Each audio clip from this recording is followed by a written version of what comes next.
What's up, everybody, and welcome to episode 10 of the Para Theory podcast. With me, as always, Mr. Craig Youngblood.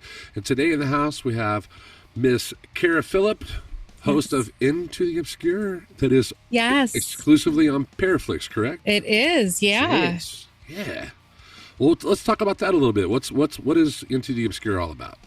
Into the Obscure is a talk show that started as a podcast, but I love being in the PARAFLIXX world instead. That's fantastic. It is things that are obscure. So, I think we tend to talk more about ghosts because, in the paranormal, that's more where we are.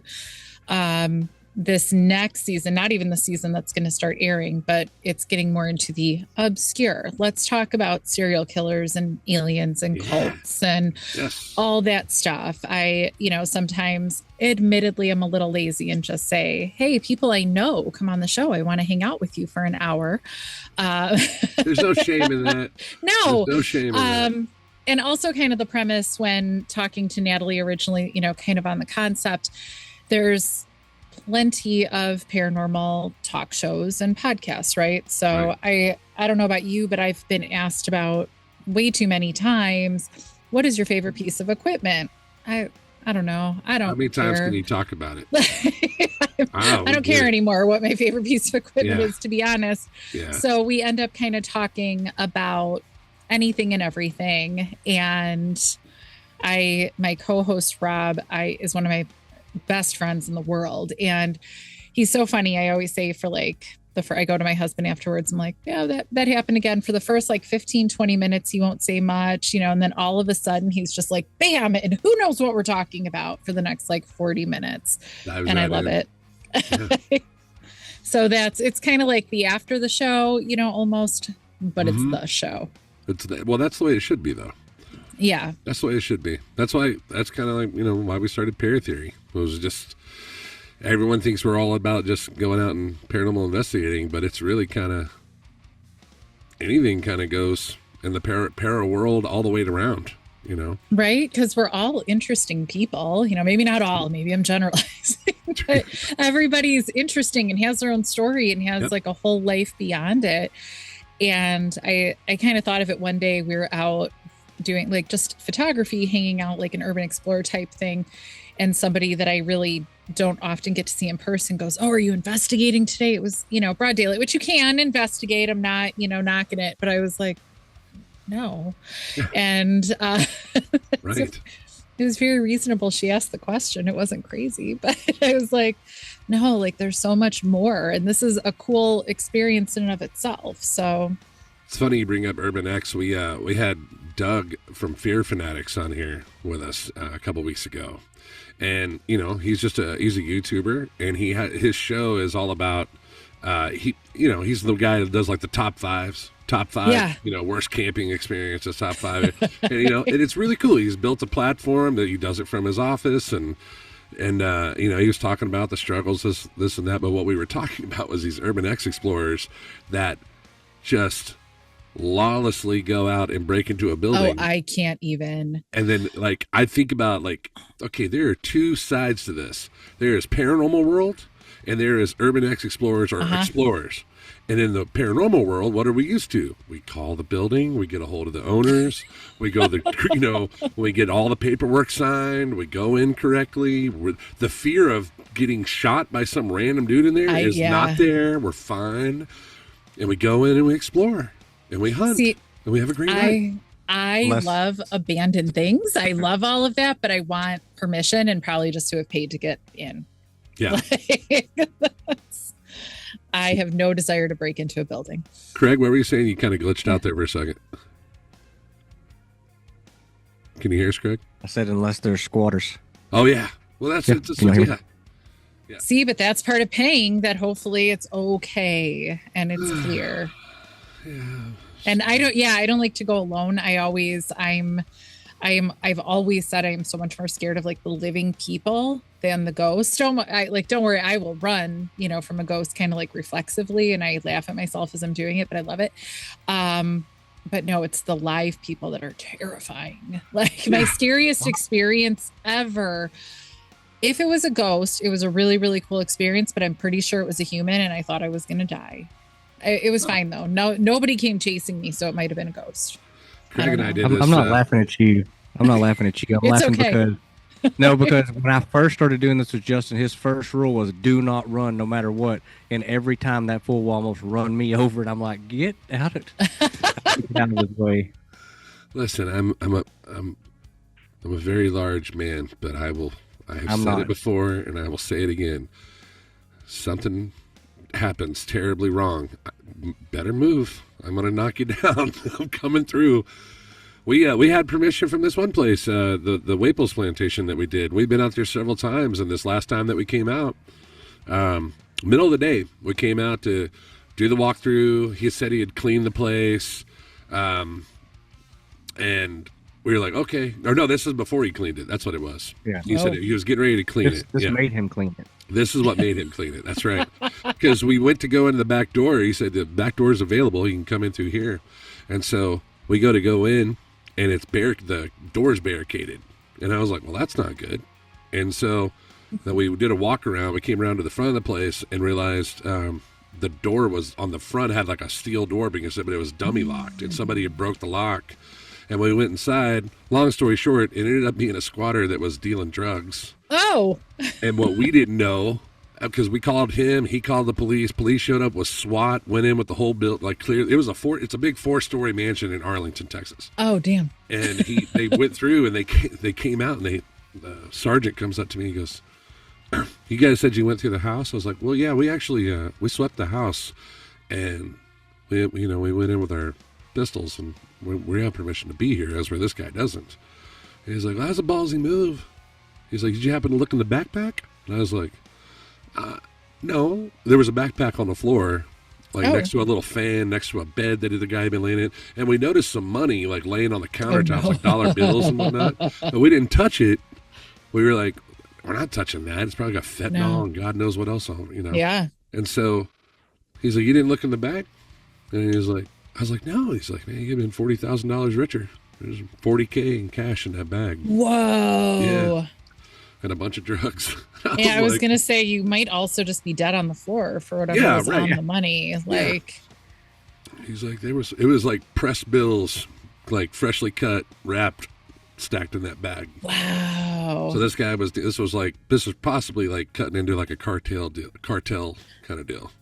So that's a little exciting, but I prefer to avoid things like that. So you can only imagine the excitement as we're in there in the dark in the middle of the night, and we got cameras going, and of course we're both packing, we're both holding, and every noise we hear, we're just like, paranormal or drug dealers? Right, okay, it gets to a point that I don't even know if I would think that was like fun anymore, because I'd be like, well, obviously it's not a ghost, and obviously it's just something terrible going on.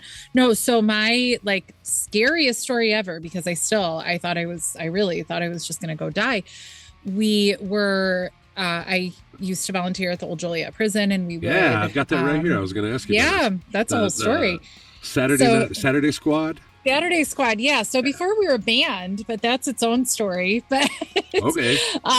So we would, clean there. We'd be there on Saturdays. We'd help with tours or lead tours if it was the paranormal tours. One evening we were there late. We just kind of stayed all day, and all of us. And we were walking around. Some history tours were going, and we weren't part of that. So we're walking around, and 3 of us women, we go, we're walking around, we get to the showers. So showers in a prison or a jail are going to be an active spot. They're not the most peaceful locations in a correctional institution. So we're walking in, and all of a sudden we kind of turn the corner, and only one of us had a big flashlight. She was using her big flashlight. We really didn't think we were staying all day, didn't bring everything. So she had the big flashlight, and we hear the shower was like a tube, like at a pool, or a high school, like the shower tube with the things off the side. So we hear it was like a pipe or a bat, like just on the tube, bang, bang, bang, like as we turn the corner, loud, echoing. And we said, "Oh," and we, which would not have been my, she takes the flashlight and she goes, and this is, by now, it's not abandoned anymore. Every now and again, maybe there's somebody in there that shouldn't be in there, but for the most part, it's it's people breaking in to run around and have fun, not to live in there anymore. Sure. By then, right? Okay. So for a long time, it was to live in there. But so the one with the flashlight, she turns and looks in the direction and kind of turns to look at us. The flashlight moves away, and so honestly, like in all of this, not a word was said. She moves the flashlight away and then bang, bang, bang again. And then she quick, flashlight over there. The two other ones, we can't see a thing except like we know where we are, but we couldn't see because we weren't around the corner. I was not going to take one step further to actually look. Like, holy moly. So the second time, bang, bang, bang, she whirs the flashlight around. She starts turning and then she turns away. It was the third time. Bang, bang, bang. We turned around. So the two of us not holding the flashlight, we just, without a word, started running. We were like arm in arm next to each other as close as we could be and like ran down the stairs together. I was sprinting. This other one that had the flashlight, she was real short and not that fast, with her little legs. And she's going, wait for me. I'm going, no, we can't wait. We have to run. I have a little tiny flashlight. I am like flashing it behind me to try to see because I'm sure somebody's going to come kill us. There was nobody there. Her husband still was there, the one with the flashlight on the other side, and everything was all locked up basically. So he had to come through. We're like, we are not walking through that bathroom until you are in the showers, and we'll walk across with you. Yeah. We're not doing it. Nothing. There's never been evidence that it was ever a human. There were people on all sides. There wasn't, there's maybe places they could go hide. I'm not going to say that wasn't possible. Oh, sure. But, and we said, come on. So what did you saw a person, like, what did you see? She goes, there was nothing there. Oh. And so to this day, though, I don't know if that was a ghost or person. This is years later now. So some people will be like, no, that was a ghost. Like, you for sure. That was, a very like concrete ghost story. And I'm like, it was too good. I don't know. Because these humans, live humans are terrifying. Oh, so 100%. I think that too, like why so many of the Urban X videos that are out there, I think that's why they get so much views, mm-hmm. Why people are watching, because people are going, man, these people are putting themselves in a real life scenario. I think, like, how long have we been on the paranormal trail? 20 plus years. You know what I mean? Like, we were talking about this today. It was like, we're still deciding where paratheory goes from here. After all the work we did and what we presented and what we caught, it was like, okay, well, we got it. We got the Holy Grail. We both witnessed it. It's whatever that thing we all set out to capture on film and to capture, we got that. Check off the bucket list. Okay, now where do we go from here? Do we keep just... That's a good question. You know what I mean? It's how does the game change from here on? But you look at these urban explorers, etc., and they're putting themselves in these real situations. Okay, here's an example. Project Fear. Mm-hmm. Great show, great bunch of people. But what makes the viewer want to watch it, and what makes them continue to do it?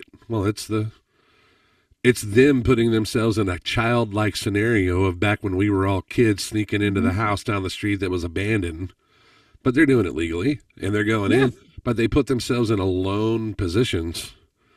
And it's that we're getting tickled just watching the fear of them getting freaked out by whatever it is until it's over exaggerated. And it's funny. So another thing that, like, hopefully it does really well, but we have a TV pilot getting made for History Alive, and I had to laugh. We filmed some of it like a month or so ago, and the alone thing is hilarious to me, like when you watch a TV show, because they'll always say, oh, I'm alone, and sometimes they are. I'm not saying they're not. Right. And I was alone in an area, and I was very brave, and they keep telling me you're very brave that you went and did that. And I was like, yes, I am, except because you believe it after all, you're like, I sure am brave. And then I realized there were like 2 cameras, a guy with the lights, and, and I'm not joking. It didn't dawn on me, because you get told enough times you're alone, and you're the only one that anybody can see. Later, I realized it, though. I had to walk down a hall to help clean up and get one of the cameras, and I was all alone for real. And I was laughing at me. I forgot to bring a flashlight. I didn't, I was like, it's fine. It's right there. I was a little little wuss, just running. I was like, oh my God. Oh, So totally. It's so funny. The alone thing is hilarious because when you're alone, you see how scared people are and like how tentative. And I love it. I also think that it really like it amps the room for energy. Yeah. Like your energy is on point at that. Like when it's just you and one camera and a light and maybe a walkie, maybe not. Craig's over on the other side of the building and I'm alone down in God knows where and we're by ourselves. Like your energy just as a human being is like through the roof and your hearing and everything becomes on point, and I think people love watching that, but I think in the paranormal world that helps a lot as you're investigating because you're trying to amplify that situation. You want to know answers, Well, and I think you're ready to just listen. You're actually willing to like stop and listen. When you're standing in a room with all of your team, your friends, whatever, you tend to just you might get capture on accident, but you're probably just like talking and hanging out, so that by yourself, you really do. Yeah. Now, it said, I was on your Facebook page. It said, as seen on Ghost Hunters. Were you part of it? Were you part of the not team? part of it. No, not part of it. I was, sure. I was on at the prison. I got to be part of the episode there. Oh, for Joliet. So that's, okay. Brief. But so what I think is super cool, I'm a nurse and I was at the bedside for quite a while, not anymore. But one of my patients, actually, it was on TV, and he grew up in the area. We were a little further north, but grew up in Joliet.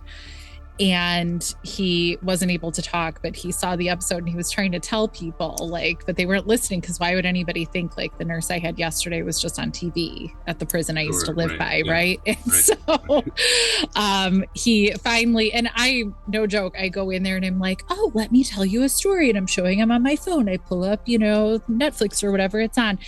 And he's like, nodding, but he couldn't talk. He's like, yeah. And then I was like, oh my God, you just saw that on TV, didn't you? He's like, yeah. So honestly, at the time, it was the coolest thing in the world. So when filming it, I got to be in death row, which is my favorite place in the prison. And that was just by chance. And I'm obsessed with how they lit it and everything. I thought that was the coolest. I didn't get to meet anybody that day. I learned a lot about paranormal TV. In that interview, and I think it lost some of its shine that day, as things do. But I mean, that's a whole different ball game. I guess is the word, and it's not to let any of the viewers down that are watching this, or just don't be I don't know what's the word. Don't buy into too much of it. Yeah. So I was, not even to say anything, and I'm not saying anything horrible about it, but I, if anybody hasn't guessed, I love all this. I think it's the coolest. If there's anything that happens, I'm giggling about it. I love these spooky places.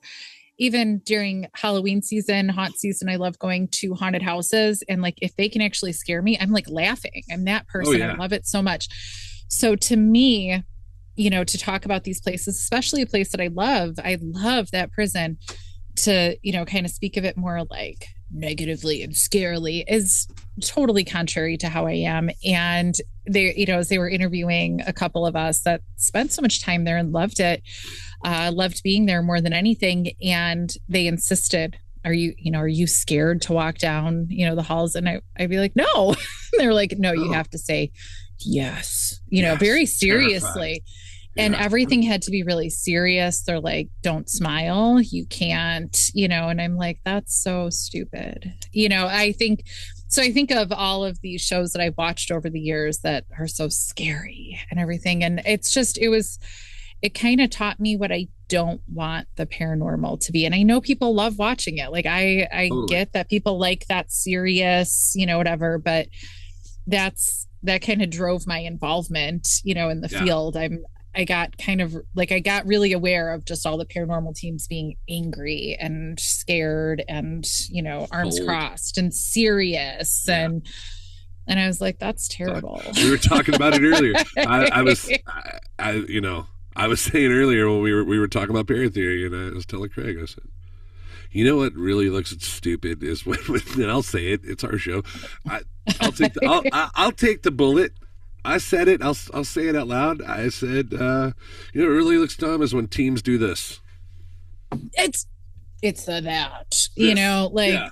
Look at me. I'm like, you're not a superhero. No, you know what I mean? You're running around in a cool place doing the thing you want to do. It's not that serious. Take a cue from like Nuke, right? You look on YouTube, Nuke's top 5. Can you tell me what Nuke looks like? No. Nobody knows. Okay, I was like, I don't know. Nobody knows. Dude's got one of the most popular YouTube channels there is in the world. Nuke's top 5 is huge. And you have no idea what this guy looks like, but he's selling merch and he's got this whole platform. It's like, right? Listen, there's something to this. And I think, you know, when you think of how many teams, how many, you know, show attempts, all of that are just like serious and pouting and arms crossed. And that's just like not how they are in real life. Like, you know, having met a good number of them, I'm like, why do that? And so for me, I never want to be that person. And I want the paranormal to be like what it is. Fun. Come hang out with us. Come, you know, engage in this cool situation. Have awesome conversations and everything. I love it. Craig and I, some of the best evidence we've ever caught is when it's just him and I bullshitting in the dark. Yeah. Totally. Talking back and forth. Just not even paying attention to anything that we're there to be paying attention to. And then all of a sudden, you know, Justin gets punched in the side. My favorite, we were in a different shower at the prison, always a shower. My friends and I were just hanging out talking, and I was recording just because, is there like an underlying thing we need to know about? This is shower number 2. Well, prison showers. Prison showers. So that's like, you know that, right? Like, that's the most violent place. It's where the most trauma is. And it's where the guards aren't going to be right there. So people have their opportunity. Yep. So when there isn't a tour, because you don't bring guests there, but when there isn't a tour, you can go, you know, hang out there, see if anything, you know, it's the, you know, untrodden path, basically. So we were hanging out in one of them, and we were just talking, you know, we're like, oh, let's see if anything, and we're just talking. And Rob, my co-host, and I, not co-host at the time, we were across the room from each other, and we're talking, and I just hear, we all heard, but we didn't know we all heard it. I hear this big, like, breath, and I was like, why is Rob being gross over there? Like, in my head, I was like, ew. Yeah, ew. And then then a couple seconds later, he goes, why did you just do that? And I was like, oh, it wasn't you. None of it. It wasn't any of us. And it was just so cool because it was just us. Who knows what we were talking about. And there was somebody that was like, oh, shut up, you know, like probably telling us to shut up. Yeah. That happens. That is a thing. That is a real thing. Like when they're sick of you. What was it? Was it if the family house, Craig, when we had the spirit box and the voice kept coming through? There was the same dude's voice over and over again. Yeah. I can't remember what he said, but it was really arrogant. I mean, it came through like such arrogance that we were just like, man, like that was somebody in the room. We'd have given him the stink eye. Like, yeah. No, there's no reason for them to all like us. You know, get out of here. Not everybody likes us. You got to think like we're going into their habitat, and we're the ones. We're the jerks. We're going in there asking questions. You know what I mean? Imagine walking into a living person's house and be like, so, can you make a noise for me? Yeah, what year is it? What am I wearing? Yeah. How long have you lived here? God, there's got to be a parody in there somewhere. There's got to. I think that's it. That's a skit. Just going into strangers' houses. Is that the next step in paranormal? I think that is. That might be. I think you just found it. No, and but it's okay. See, like, that's the thing. It's okay to think it's funny. It's okay to laugh at it. Like, these are still, you know, they might be on the other side, but they're still people. It's still interacting. Like, in the prison, I would laugh segregation, West Seg, they were always the funniest ghosts. If anything was said or whatever, they'd be the funniest. But now I work in a jail, and I know the people that tend to be in segregation, maybe because they're more by themselves or they're just more impulsive. I don't know. They're hilarious usually. I mean, I don't want to be in an alley alone with them or anything, but they're so funny. And I thought that was such an interesting parallel. I was like, they're funny that, on the other side, and they're funny here too. Like there's a pattern because they're still people. For sure.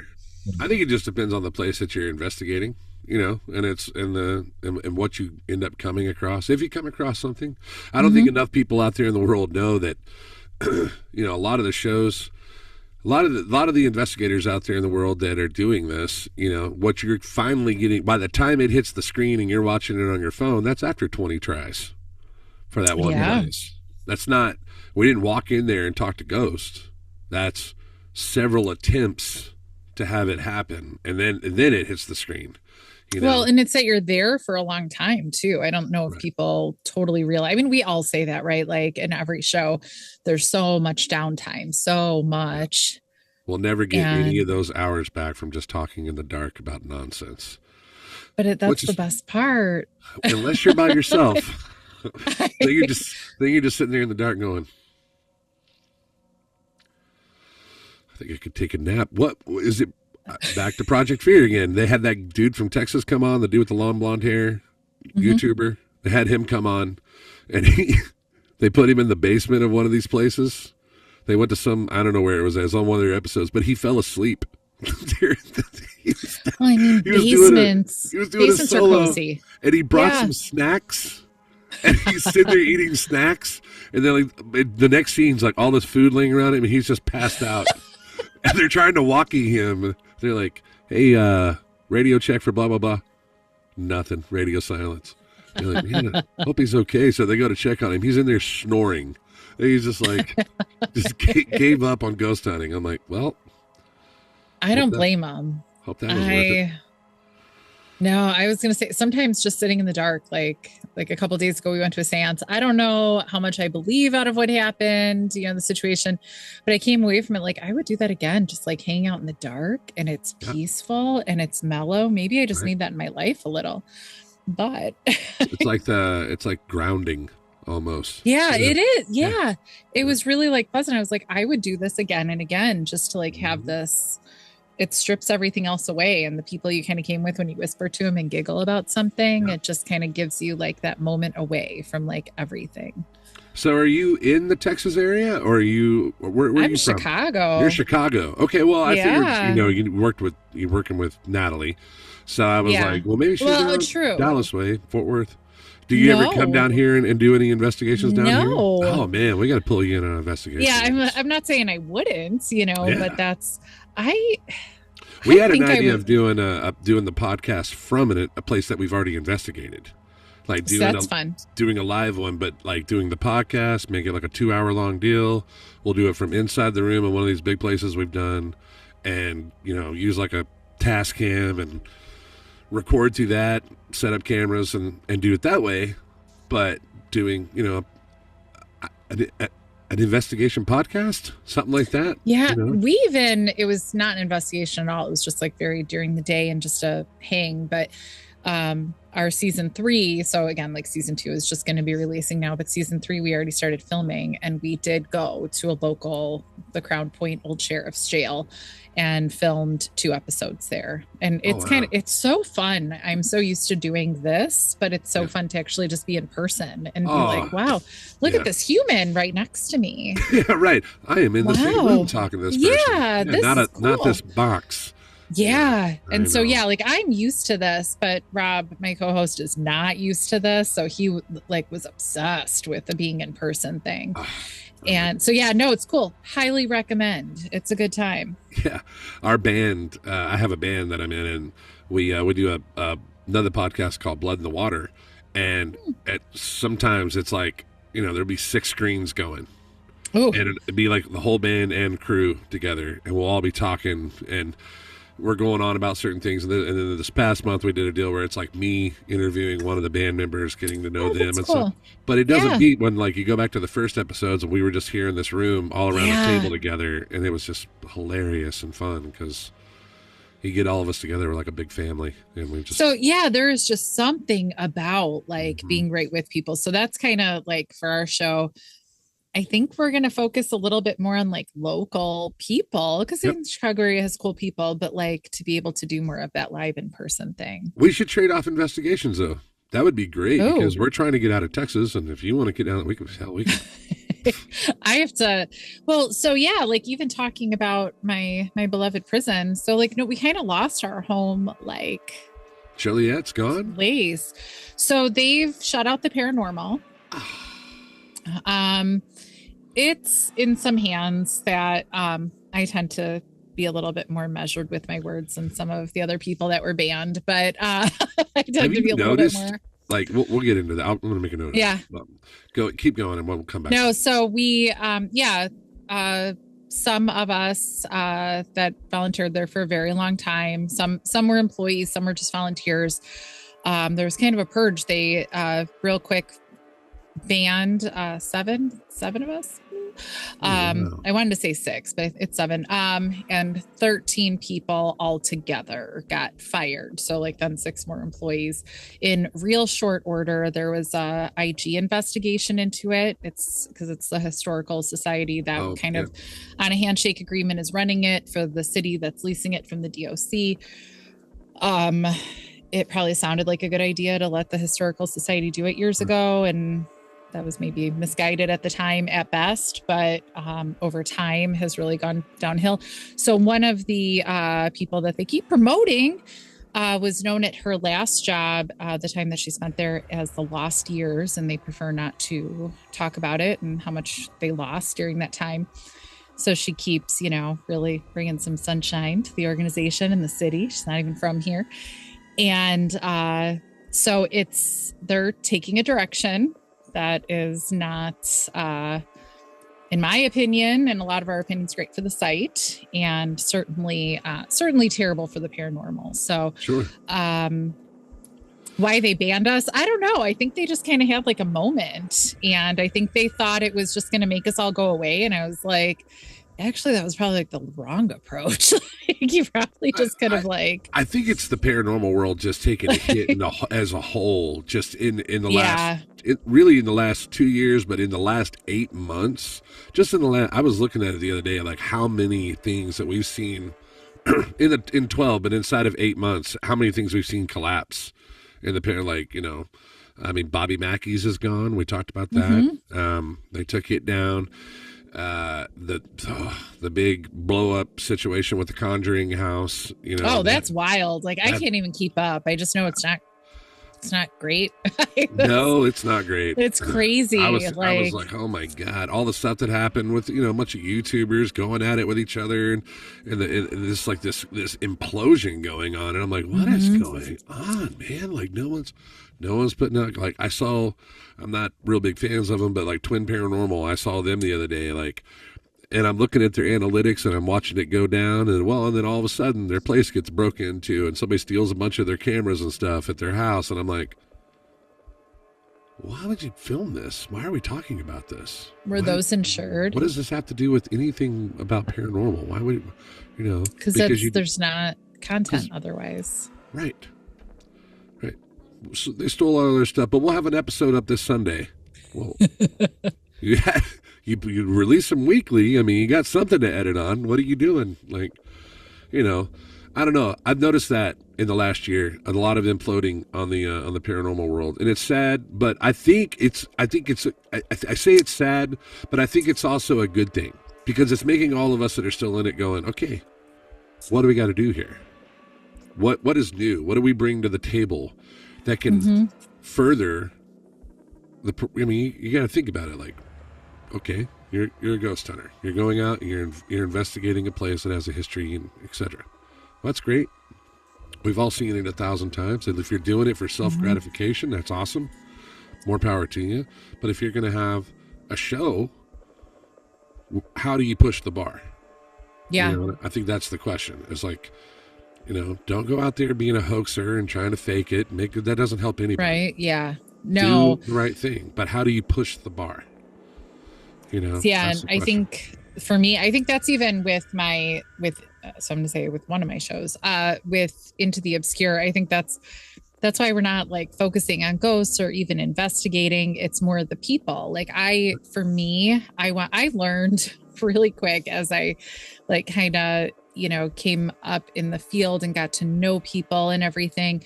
I call them normal people, the not paranormal people. Like they have no idea what this is. Like even people like my poor Facebook friends that I know in real life that I think I'm like, they have to be overwhelmed with everything I'm posting. It's amazing what they don't see, what they don't care about. When I mention somebody's name that I'm like, oh, I'm gonna this or that, they're like, I don't know what you're talking about. And, and I'm like, what?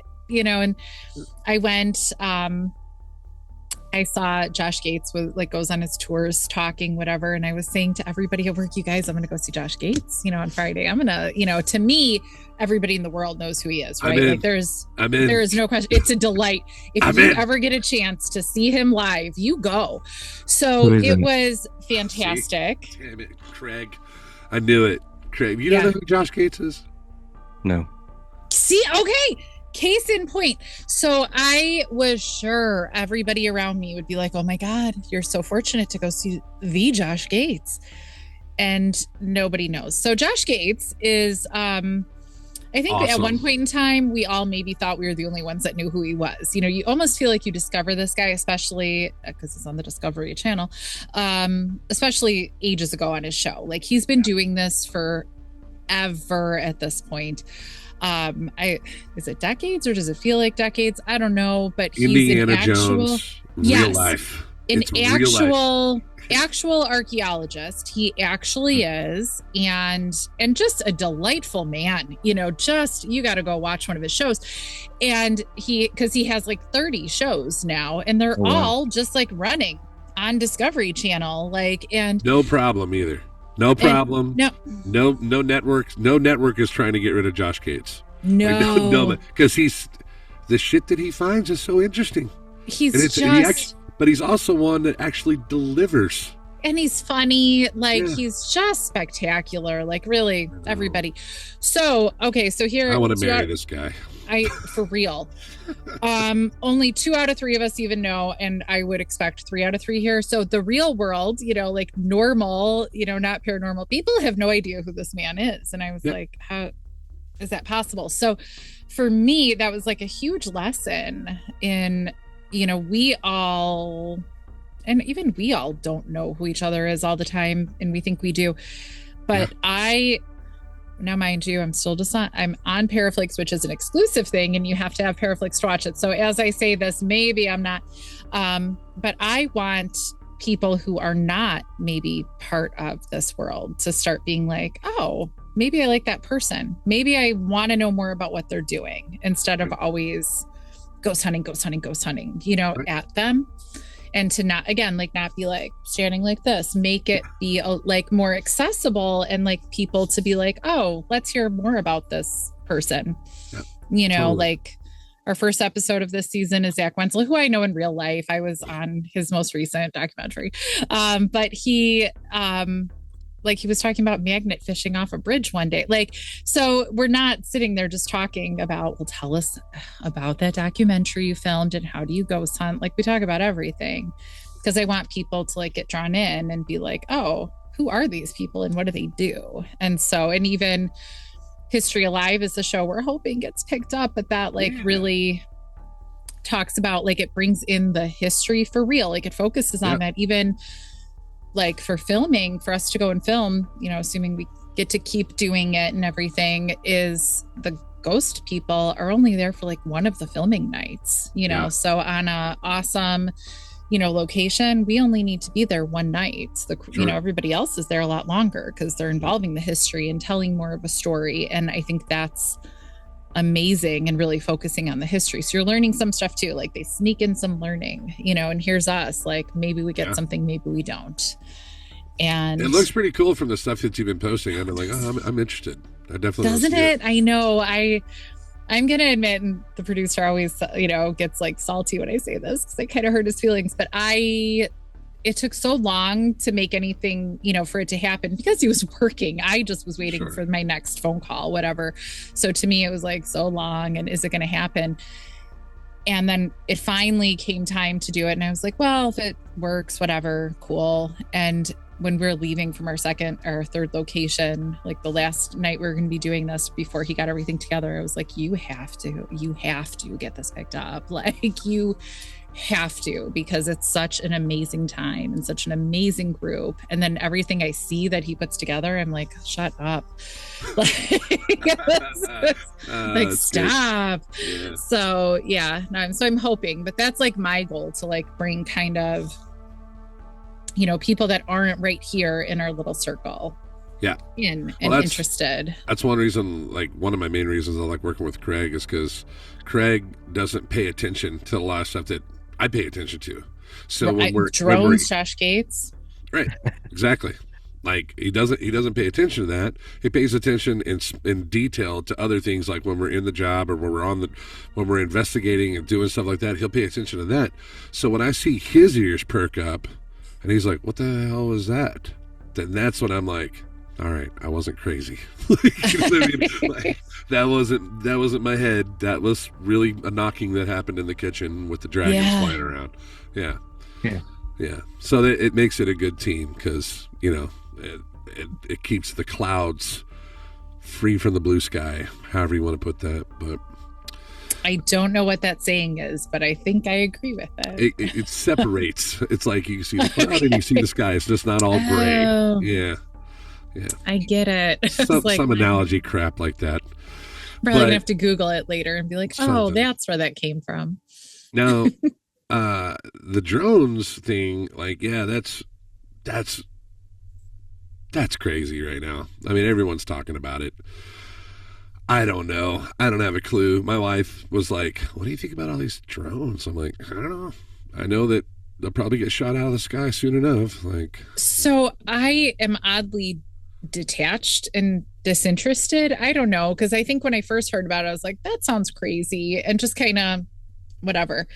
And then more people are talking about it. More people are saying they're seeing them. There's alleged pictures posted. And then eventually, I think I'm just so far, it's like that 2020 phenomenon, right? Like, I'm just like so far over. You're like, oh, that's what's happening. Like, it's everything is that's what's happening now. That's how I feel about the drones. I'm like, sure, that's what's happening. Right. Okay. I think it's because we've heard it so many damn times. It's like when our government came out and they just said, look, aliens are real. We have proof. You're right. All these people for all these years that we called crazy and locked up in mental institutions, and we're sorry, but yeah, the little gray dude does exist, and there's alien life living in our ocean. And so I listened to it. I was like, well, thank you. Thanks for letting us know. We were right. We're not all nuts. Awesome. Thanks. But then after that, the people's reaction of the normal day people were like, what? When are gas prices going down? Yeah. Nobody cared. Because nobody does anymore. Everyone's like, that's next. Okay, sure. And it's weird how much we can all just tolerate everything. Like, even the whole, like, there was like that Thursday a week or two ago that the aliens were supposed to come. December 3rd. Okay, like, and I call it a Thursday just because I hadn't heard about it. Like, I totally missed it. And one of my nurses said, do I have to come to work on Thursday if the aliens come or whatever? And I was like, yeah. Still got to save lives. There's still people in jail. Like, they need nurses. And somebody who, never, somebody on that normal side, she's looking at us, listening. And I was like, don't act like you're surprised that this is a conversation I'm having. Like, right. Stop it. And she goes, no, I know. Okay, I know. And, and then I was like, but it's not, I don't even think it's funny or weird that I'm having a conversation about this. It's just so normal. Later, I found out she had heard of this somewhere, and this was a thing. All of a sudden, it's all over Facebook. It's all over everything. And I was like, oh, she didn't just come up with this out of nowhere. I just thought we were having a conversation about the aliens coming. Like, I I just thought they were going to come the next day or whatever. Yeah. And I thought that was weird, that I thought it was just so, of course they might come tomorrow. Yeah, they'll be here tomorrow. Sure. They're like raccoons getting in my trash right now. Sure. Absolutely. And nobody was being. like that excited about maybe the aliens are coming. Everyone's like, maybe they will, maybe they won't, whatever. That's where we are now as a society. Like, and that's what I wonder, like with the paranormal stuff too. Are we all just like, yeah, sure, there's a ghost there that did something. Like, We're sure. there. We're 100% there. We have an episode called Lockdown. We did it at a jail. It was the North Richland Hills PD jail. It was the public jail, the local jail. It's a city hall and everything. Yeah, it was a city hall and a library, the whole nine. Big deal. Now it's a huge music complex where they have all these bands like rehearse and stuff. So it took us a while to get cool. an investigation in there because you're listening, you're trying to, sound. Well, if there's a band next door in the next room rehearsing, it's bleeding over into that jail, and that's all you hear through the cameras, right? Yeah. So we had to wait till the perfect night. It was raining. It was a Monday. It was like right after a holiday, so everyone's home. No one's gonna be rehearsing. So we went up there. There was a couple bands still doing it. Anyway, long story short, we ended up catching this little girl. What looks like a little girl. She comes in from the corner of the screen, and it's a full face, hair, nose, That's eyes. awesome. We catch that and plenty of other stuff that happened, and I was like, oh my God, up until what happens with the face coming into the window, which we saw with our own eyes, which we were in the room with. He's looking at me, he's looking this way, I'm looking this way. I see it come up in the window. I'm like, Craig, somebody just peeked through that window. There's so many variables that do what? I said right next to me. Yeah, like literally, like That's right here. awesome. Yeah, and I'm like, and I freeze because it's pitch black in there, and we have no lights on, and I see this face come through as if like, you know how like when you look through an eye, like you're looking through the camera and the IR is shining on your skin. Okay, now imagine seeing that with your own eyes. Ooh. Yeah, so that's how it looked coming up in the window, and I was like, did I just see it? I just saw a fucking face come in the window. And when we tell the whole story about how we get back home, and I run in here because it's only like a block away where this place is at, and I run in here to the office. I throw it up on the computer. I pull that footage and get right up to it. I'm watching because I had a camera behind me that was looking down at him, and his camera's looking at me, and then so it's like this, and then the door's over here behind him or to his side, and that camera was looking right at it, and I see this shit come up in frame. And I immediately FaceTime him. I'm like, dude, you gotta see. And I'm just holding the phone up to the screen. I'm like, look at this. And then you like see this, and it just goes, just like this, like just quick. It's just so fast. But when you slow it down, let's see if I can, this side. Yeah. I can't do it. My screen's all weird. Anyway, comes in from the side of the camera. Or from the window frame. Like it comes up in the corner. She's behind a door peeking through the window. And okay, so when we say, did we catch the Holy Grail? Yeah. We got it. There's no way anybody got in that building 100% into that room we're in, because it's a jail. There's one way in, one way out. Two big gigantic doors you got to go through, and I'm holding the keys. So it's only him and I in there, and nowhere else to go, nowhere to hide. It's real small. There's a men's ward, a women's ward, common area, office, couple offices, and a guard shack, and a questioning room. That's it. There wasn't much. We've been all over this thing all night, and then that happens. But what I'm getting at is, we put that video up, and it's, people see it. And they're like, I don't know, I can't explain that one. We slowed it down. We did all the things. We zoomed in on it, played it in slow motion, her coming in.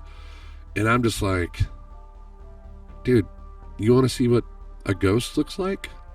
That's it. That is the shit that nightmares are made of right there. Like, and it's not gruesome or anything. It looks like a little girl. But what's crazy is the things we get from other people. They see it and go, I don't know, it looks like could be a man, or it could be a boy. And I'm like, I see a little girl. what do you see? You know, and they all look at it. But the fact, what I'm getting at is like, we're showing it to you, and people are like, yeah, whatever. You know, what's this? Like, I don't believe in ghosts. Well, here's one. Oh, that's not real. Moving on. Well, and that's the thing too, right? When it's your own experience, you're so much more likely, you know, even just like our breath that we heard. It's just, you know, it's a breath, but it was so, you know, real life. We heard it. And, you know, we get to the spot on the video and it was so clear on the video and it was so cool. But people, okay. Yeah. You know, and I think, but again, is that because they don't believe or they don't care, or just at this point we're like, sounds good. That's the other thing happening. Whatever. Some people are scared to believe. I think so too. They don't know what's going to happen. Say that again. Yeah. I said I don't think they want to believe because they don't know, they don't have any answers for it, and they don't know what's coming next, so it scares them. I mean, could you imagine? Imagine this. Okay, so we've already witnessed our government come out and say aliens are real, right? Mm-hmm. Could you imagine the Vatican coming out and saying, listen, Jesus Christ was actually born in April, and everything you've learned is a facade? People would lose their fucking mind. It would be over. Chaos would ensue. Law would be out the window. Because what do people, especially Americans, but I mean, if you've ever spent time across the pond, have you ever been out of the country? Canada and Mexico. Okay. Go to New Zealand. Go to Ireland. Go to Scotland. Go to Germany. Yeah. Go to London. I've been there, and I've gone and sat down and talked with priests in Ireland. Listen to them talk. Jesus is like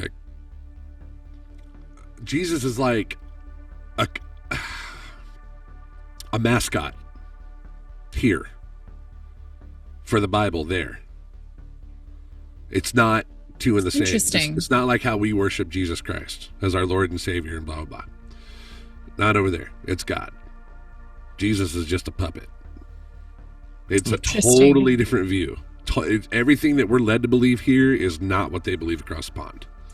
And when you go sit down with them and actually talk to this person face to face, you ask questions and you're asking and they're answering, firing away.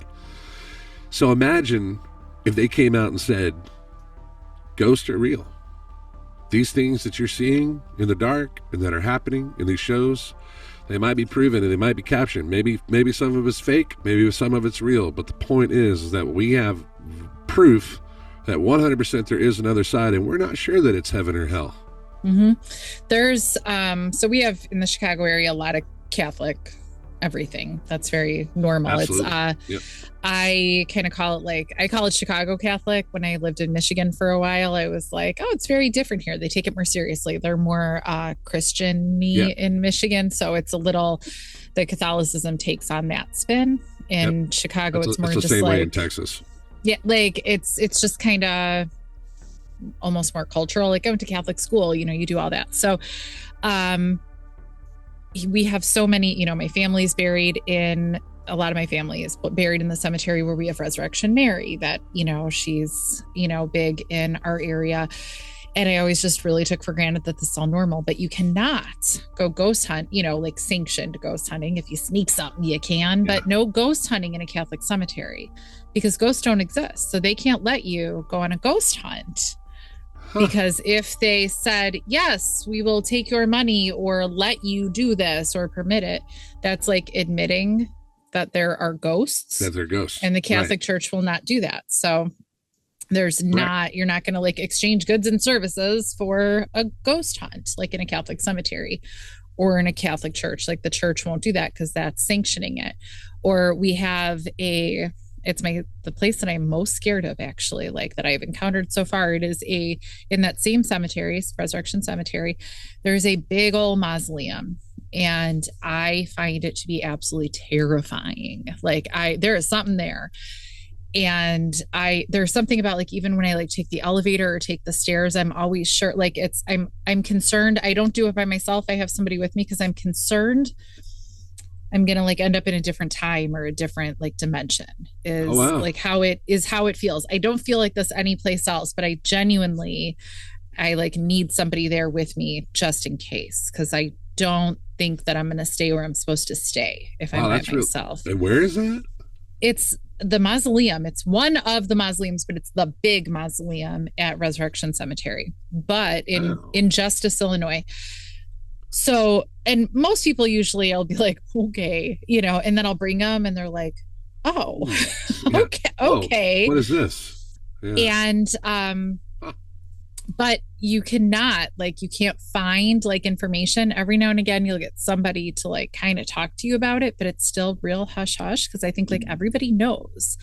Like it's known. If you get like people to talk about it, people will see lights going on and off at all hours, you know, like it's apparently super duper haunted and there's Wow. so much stuff that happens, and it's known for being like pretty negative, but you can't get people to really talk about it. It's like in hushed tones that people talk about. There's another smaller mausoleum on the grounds that you can go in, you know, not one of the tiny ones, not one of the private ones. Totally fine. No big deal. Very peaceful. I love it. There's another giant Catholic mausoleum at Queen of Heaven. Yeah, it's across the street from Mount Carmel where Al Capone is buried. But Queen of Oh, wow. Heaven is a gigantic, gorgeous, same kind of style, but way bigger than this one in Resurrection Cemetery. So I was like, I got to test. Maybe it's just big, creepy Catholic mausoleums. Nope. I could just like move into this Queen of Heaven one. It's just one of those And places you go into, you just know. You just know yeah, it. You know, you there walk in is the door. something like I started going when I was kind of little. Like I said to my mom, like if we would go visit my grandpa or whatever, you know, I'd be like, okay, let's go in there. And she would take me and I'd be like, this is terrifying. Like, you know, even when I was little, I was like, this is so scary. Let's keep coming back. I think that place like got me loving going places. But yeah, no. So coming back to the beginning, the Catholic Church will not sanction ghost hunting because it admits it's real, and they won't do that. Right. Are you saying, Craig? It's like a portal or something? I swear it is. Like there is something like there's literally like one area of one hallway. It's like on the third floor that if I had to spend the night, if somebody locked me in, right? Like there's two chapels kind of in the middle. It's crazy. But there's one hallway on the edge that I would feel if I had to spend the night, or in the bathroom downstairs. Like that, the bathroom I'm okay with. Like that, maybe there's something about it. I don't know. What is that there's another place that's like this that a lot of people get, and it's open to I think it's in Arizona. It looks like half egg shapes, like domes. Oh. It's in the middle of the desert. And it's like three of them, and they're together. Oh, I don't know. All these people go out to. It's either New Mexico or Arizona, and of course they're all graffitied up. It's like a road. You know, God, I'm trying to think about. I think it's New Mexico where you go out and you see the cars all stacked across. I was going to say, is this a Route 66 thing? It feels like it. The way you're describing it's kind of like that, but it's not Route 66. Cadillac Ranch. Okay. No, it's not Cadillac Ranch, but I know what you're. That's Amarillo, like Oklahoma. Amarillo, yeah. Oh, okay. No, but it's like that. It's like people go to this thing to take photography and whatnot, but you know, there's tons of like from paranormal to UFO sightings, all this different stuff. But people say Roswell? No, it's not Roswell. I can't. I'll think about it and I'll try and put it right here. There we go. I'll put it in the edit. It's like these domes that are built into the. They were like storm fallout shelters. Okay. Kind of deal. I'll have to look these up. People, you know, got into investigating in these things. Anyway, they say they have crazy shit happening out there, but when people walk into these things, they can feel it as they walk through the door. You step out of it, it's one thing. You step into it, it's another thing. And it's like this, you know, fifth dimension, sixth dimension gateway you're walking through, and you become disoriented. And yes. No, that's what this mausoleum feels like. And it's not because, like, I used to, when I was little, I thought it was because, like, oh, there's a bunch of dead people, you know, like, obviously that's why I'm, like, bothered. And I've been in other mausoleums since, you know, and it's, you know, totally fine. And this one, and again, like, it looks the same, very similar design as the Queen of Heaven one. It's not, like, very different. Right. And it's just, there's something when I step, like I can feel it when I step in. Like I Right. really say, oh no. And even I went with a friend of mine who is like, you know, into tarot, and just, we all drove separately, and she said, oh, I thought I would pull a few cards before I, you know, walk in. Mm-hmm. And one, like, she pulled two cards, and they were like, they looked just like two of the statues, like, that I like stopped at. And I was like, hey, and I said something to her, and she was like, oh my God. And she like had taken pictures of them, and she pulls out her phone. I was like, that's not creepy. And That's a good question for you, especially in the paranormal world. Have you ever had an experience with a medium or a psychic that you personally went, there's no way that you knew that? That there's no way, 100%, okay. no way. So not really, because I'm big on, like, I don't want to know future things, because I don't want to make choices. So here's why. So I always thought my mom really, you know, digs like she doesn't go to psychics, but like she's really fascinated. You know, she was really excited about the seance I went to, but she won't go either. When I was in high school, I went to a tarot card reader at some like local, you know, Ridge Fest, you know, whatever, the carnival, you know, that they'll do. And so we went to a tarot card reader, and she had said something to the effect of, you know, like, your relationship is gonna end and whatever. So you assume it's your boyfriend, right? Because that's what you do when you're 15, 16. And I was like, oh no, you know. And here, I didn't break up with my boyfriend. We very much stayed together. I realized, but I was like, that was in the back of my head. And it was always, I don't want to say influencing decisions, but I was very aware, like this, she said, no, actually my best friend and I broke up after like 3 months, whatever she said. Right. The last thing I wasn't even thinking of. So that was actually a thing, but you could also say high school kids are going to break up with people left and right. So it was a safe bet. She said that. But that really, once I realized that, I was like, I feel like here I was like concentrating on how I interpreted what she said, and I didn't like that. So I am not big on it, on going to anybody. So no, I really don't. And then now that like my actual like friends are like the mediums and psychics and stuff, I do believe that they are reading things and they are far more connected with their abilities than I am.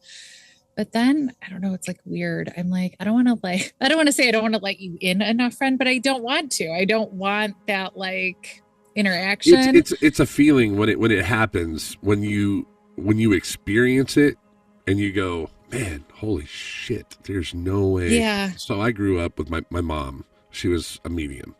Oh, cool. It went as far as us getting like hauled downtown into questioning by the FBI. Whoa. So you've heard of the Amber Hagerman? The Amber Alert? You ever heard of it? Yeah, well, that I have heard of. Okay. So back when that started, when Amber Hagerman got kidnapped, right?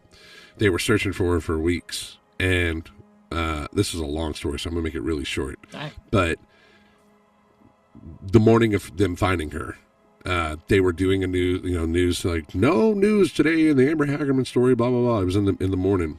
And my dad, before he was a believer, this made him a believer, was giving my mom shit about like, well, because she was like, they're looking in the wrong place. They're never going to find her over there. They're looking on the wrong side of town. And he was like, okay, well, then where's she at? You know, if you Miss Witch, Miss Third Eye, where's this at? She goes, I'll tell you where she's at. She's down off 360 and she's under a brush pile. She's got bite marks all over her body.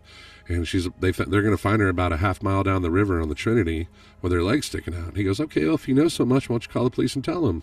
Oh, shit. So they go back and forth, back and forth, back and forth. Finally, she's like, okay, fine, I will. So she calls 911. She goes, this is what, 93, 92? Oh, jeez. You know, so she's like, look, I don't know how to tell you this, but I'm a psychic medium from Colleyville, and I think I might have an answer as to where Amber is. And they're like, okay, ma'am, I'm going to direct you to a detective, blah, blah. And so they send her off to somebody else. She gets on the phone with him. She goes, yeah, what can I help you with? Blah, blah, you know. Is this a hoax? She's like, no, this isn't a hoax. I just, I think I know exactly where Amber's at. Well, we found her this morning, so why don't you just tell us where she's at? She goes, okay, well, if you found her about a half mile off 360 on the Trinity River, covered up by brush and had bite marks all over her body. She's butt naked. She's dead. And they were like, what's your address? And they pinged our phone like for the house, came to the house, took me, my dad, and my mom, put us in a cop car, took us down Fort Worth, and question said, none of this information has been released to, we want to know, where did you get the information for the bite marks? Where did you get the information that she was under brush, that she was exactly a half mile off the highway of 360 on the Trinity River? Like, for hours of questioning. Like, That's I'm crazy. a child, and they're asking, I'm like, I don't know, my mom's psychic. What do you want from me? Well, this is normal. You grew up with this? Like, yeah. Like, she's always doing tarot cards. And she didn't use tarot cards. She used playing cards when she would do it. Yeah, she could do it with playing cards. In fact, no, I don't. I thought I had her set in here. I know. I've got her other set of tarot cards. She had actual tarot cards, and then she had playing cards she used. And so I was too young to understand it. And then later, skip ahead, dad dies. We get all the way up to, like, I'm in my 20s. And a friend of mine, we were all drinking one night. I was living in Oklahoma City at the time. She's in Fort Worth. My mom is. And we were talking about psychics and mediums and this guy, we called him Asian Mike.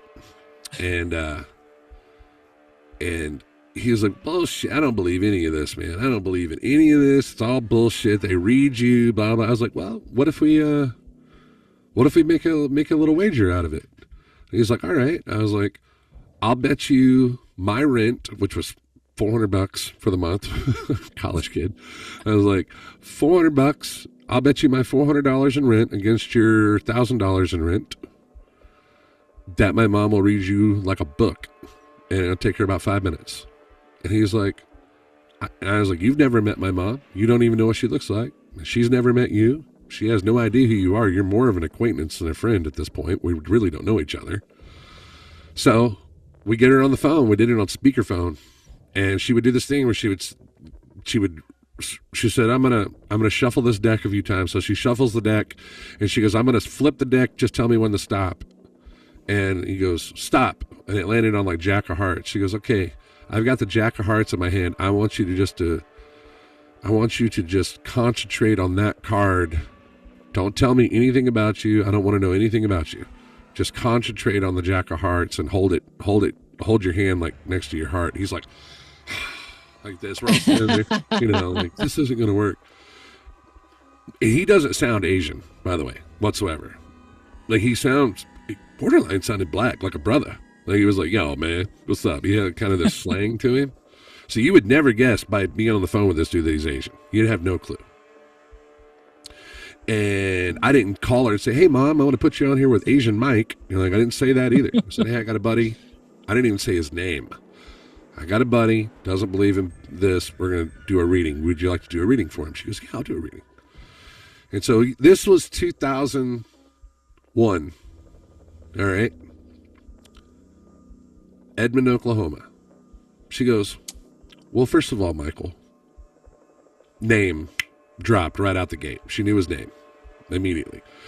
She's like, just to show you that this is real, you are adopted. You are adopted by a black family from Chicago. Oh.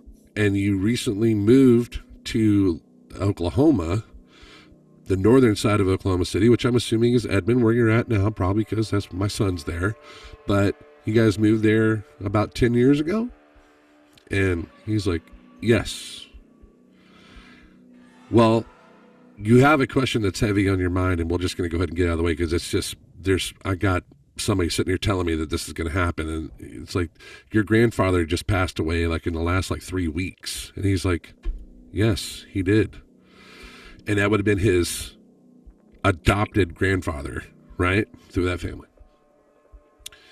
She goes, now you're Korean, correct? And he's like, yes. He goes, okay, because the family I'm seeing is African American. She goes, and he was like, yes. And he's like, okay, you went and applied for a job today, and you went down to, it looks like a car dealership. I'm seeing a car dealership, and the girl you flirted with when you came into the car dealership, you were going to marry. You're going to end up having 3 kids with her, and you got the job, but you're also going to be the store manager of that and then go on to own your own car business. Mike is now in his 40s, married to that woman, has 6 kids, Oh. and owns half of the mile the cars in Norman. Oh. Yeah. Like, I mean, just was nailing him out the gate. And she just had the power to do it. I don't know how she did it, but I can tell you this, like, she ended up getting like extremely early Alzheimer's and dementia from it. And I truly blame that. Like, I think like, how did she digress so far down so fast? And I honestly think that had a lot because she was so powerful at it. She just knew. And how you talk about growing up in that house. Oh my God. Her brain was doing things it wasn't supposed to. I was terrified to do anything wrong. I just told her, hey, I'm going to smoke weed today. Like, I'm not trying to hide shit. Like, probably saved me a lot of ass whoopings, but I was just like, I am going to a party tonight. And I'm not going to lie about it because you're going to know anyway. Yeah. I don't know. I just think in the paranormal world, these days, psychics and mediums, I've grown up with one that's so powerful. When I get around them, I kind of have my bullshit meter on. So, right. Yeah. I usually, I don't ask anybody anything. I recently got like a really great like tarot card reading, but I wasn't asking any questions. I was like, yeah, just tell me about myself. Like, just, like, don't offer any information. Like, just tell me things and, whatever. And everything she said, could she like infer from even just like social media? Because it was just somebody that I hadn't like had face-to-face dealings. So I was like, you know what?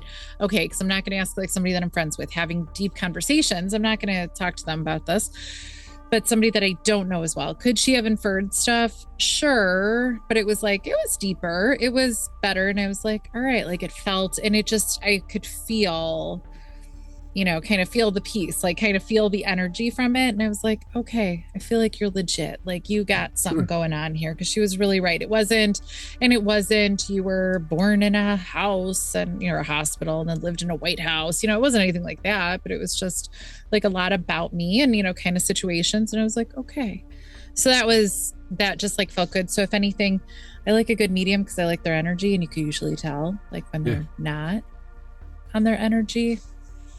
But yeah, I never knew somebody as cool as your mom. Like, I've never met one after that could nail it so hard. Now, yeah, wow. There was that dude, and he got exposed. What was it? The taxi cab. God, what was his name? It was.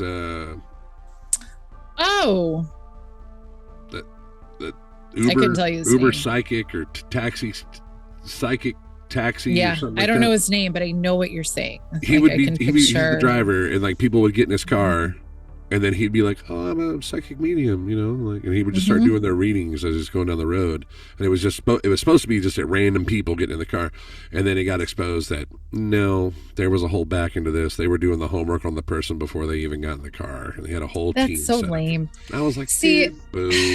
And it's all of that, right? That like makes, all the paranormal stuff. I think people that don't believe or don't want to believe or whatever, they might have their dalliance in interacting a show like that. It was entertaining. But then, you're faking it? Okay. So how about everybody else? Why not everybody else? And I think that's so damaging. I'm not going to say his name, but there was a dude I was working with in the past that it really opened a lot of light into the paranormal world, as far as the behind the scenes stuff. And I worked with him quite a bit, and there was a lot to be learned there. And he came off a massive show that was on Travel Channel. It was one of the first ones. I'm not going to say what it is, but that show, well, I don't want to say names, but the show canceled themselves. Like the crew that was a part of it, and they're all good people, but they canceled themselves because the producers started coming to them going, look, we're putting all this money into this and nothing's happening. We got to jack up the ratings. So I need you to look scared, and I need you to say something happened in this room, and I'm going to throw a rock this way, and you say it was somebody throwing the rock. And he was like, I'm not doing that. I'm not going to have any part of that. We're here to investigate. This is what we want to do, And then they were like, okay, and then they canceled the show and it went off the air. But I can say that it ran for a lot of seasons, and it was in Pennsylvania, and it was a great show. The only show I ever watched. Yeah. It was actually good. Like, you go back and look at those episodes, you're like, man, this was a really good show because of the way they presented that whole gig and the whole layout of that show. And then if you watch it from episode 1 through seasons and you get down to the last season, just watch half of season 1, then go watch the last half of season 8 or whatever it was. And you'll go, oh. Damn. There was people come on sometimes. Huh? Did they have a famous person come on quite a bit? They would have a psychic medium, and they had 2 psychic mediums that would come on that are still working today. Okay, I was thinking they had Lorraine Warren on. They did, yes. Okay. Yeah. That's where I found out. I just won't say the person that I'm working with, but I can tell you the crew. The cat. It was Paranormal State. It was Ryan Buell. Oh yeah. Like, good dude. Like, and he had his like personal issues and all that shit that happened. But as far as like great group of people, I would love to have them on the podcast and just shoot the shit. But yeah, unfortunately, that's what happened, and that's why Paranormal State went off the air. And it was because Ryan was like, "I'm pulling the plug on this, dude." Yeah, there was fake this. One time somebody that has been known to have TV shows in the past, on a show he was on or doing, was kind of like talked about that, and it was weird because like kind of admitted to it, was like, well, but that's what ratings are. The ratings aren't like showing the science of it or showing whatever. This ratings are, and therefore getting to have a TV show are in the and sudden and scary and all that. And I was listening and I was like, yeah, it's true, but like that feels gross that you're just like admitting you're admitting it. Totally. You just want to get on another show, and I'm like, man, like you're really just kind of selling it out right here. Not there's a female that's we've all seen 100 times, and we don't even have to say her name, but she was part of that crew, and she is all the way up, and you're just watching it going, this is bullshit. Like, we know what this is. It's sad, and it's sad because normal people that watch on TV, they go and watch shit like Ghost Adventures and go, man, they're catching everything. I'm like, dude, this guy so many ghosts. So many. Dude, I can't get that chick out of my head from TikTok. Have you seen this girl on TikTok? Oh, God, I'll have to pull one of her videos up in here, but she dresses up as Zach Baggins. she puts on this affliction shirt, and she's got like a muscle suit under it, and like you can see the neck of it sticking out, her little neck like a turtle sticking out, and she puts on this wig and does her hair up. She's like, I never Zach Bagans until I Zach Bagans when I finally Zach Bagans. Like, it's so good. I'm like, oh man, she's made a complete TikTok channel of her and her boyfriend making fun of Zach Bagans. Oh, I love it. That is classic. But yeah, that's the sad part, is that people watch that, and then for the rest of us out here in the world that are actually trying to make sense of what's going on, it gets muffled up, and that's so good on you, because that, and that good on you because that going in, and you're still doing it, what I mean? And it's fun, and that's the point. Well, and that's right, and it's fun. Like as soon as it's not fun, I don't want to do it. Like I'm very busy outside of this. I mean, I love all of this. Like, I mean, I would be so sad if I didn't have it, and I would find some other crazy hobby to fill, this void that it would leave. But I think even if I didn't get to do it, like have a show and all that cool stuff that I really get to do, I'd still be doing it. Just, I wouldn't get to have a show, so I love it, and I want other people to love it and get to be kind of, part of this world. So I really applaud I love the people that are making it fun, not the same Totally. people just trying to get back in the limelight with it, that are always who you see everywhere, just I love the people making it fresh, making it fun, and Yeah. making it interesting. And It was really interesting to see. I'm not going to say their names, but it was really interesting to see one of the main dudes in the game and to see him open up a YouTube channel in the last year and see him start doing some stuff through there. And then you're watching it and you're watching the editing and you're watching all the things and you're going, WTF? Mm-hmm. What the hell am I watching? This isn't the guy I know. What is this? Why am I, what am I watching? And you're just watching a dude. Let's be real. You're watching an old guy with a fucking JVC walking through a building. And it's as corny as that can possibly sound is exactly what it is. And I'm like, nothing about this is interesting. Nothing about this show is interesting. I'm sorry, dude. I love you. We're buddies. We're friends. He's probably going to watch this and I'll probably get a comment. And know that it's him. And know that I'm talking about him. But, dude, come on, bro. You've been in this shit for 40 years, and that's what you're going to hand us on the back end? I feel cheated. Homie. I'm not going to say your name. You don't deserve that. But, damn, there's so many good ones out there that are really good. And then there's some ones that I've pissed at, I guess, like Mindseed. Got really mad at them. Started going down the rabbit hole of the debunkers, and then the debunkers that debunked the debunkers, and the rabbit hole debunkers, and all that crap. And then I started going back and looking at it. And then I heard Casey's getting on there and talking one day about, he's like, man, I spent this amount of money to go down and do this investigation. By the time I got done with it, it was $150,000 and blah, blah, blah. And I'm like, you spent a fucking $150,000 to go to Vegas to what? Why did you? That's...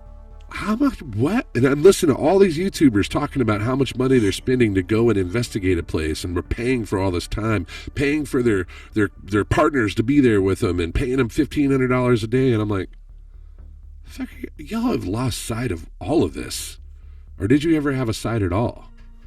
No, I think some people get to jump in at just the right time, and man. It's a tough one. It's a tough one. Yeah, no, and that's why, for me too, because I watch people. I think it's wild, and people put time into things, so I can't. I'm not even knocking that, but when people get really mad, I'll see just on my feed, they'll be so mad that they only got 150 views on something, and they're throwing a fit on their timeline about this, and I'm like, right. So 150 people saw it. That's actually super cool. And there's, do I sometimes say wow, nobody watched that video I put up? Sure do. But then I go, okay, well, randomly we'll get okay. I think the Cranville house is still leading at 39,000 views.